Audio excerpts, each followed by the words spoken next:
از خواهری که سطر اسلامی دارد و این فرض رو قبول کرد و گفت پروردگارا من سر خم میکنم برابر قانون تو، خواهری عزیزم نباید به خاطر جریمه چند پوله یا برای داخل شدن به بیمارستان یا برای کارت را ادامه کردن و تحصیلت را دوام دادن از بحر حجاب خود گذری. حجاب زن این شرف زن است، ناموس زن هست.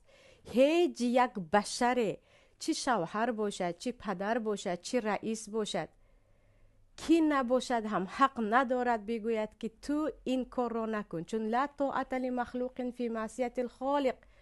در عقیده ما، در اعتقاد مسلمان ها این حدیث پیامبر است که وقتی کسی کی نباشد هم تو را به گناه امر میکند، تو نباید او را اطاعت کنی.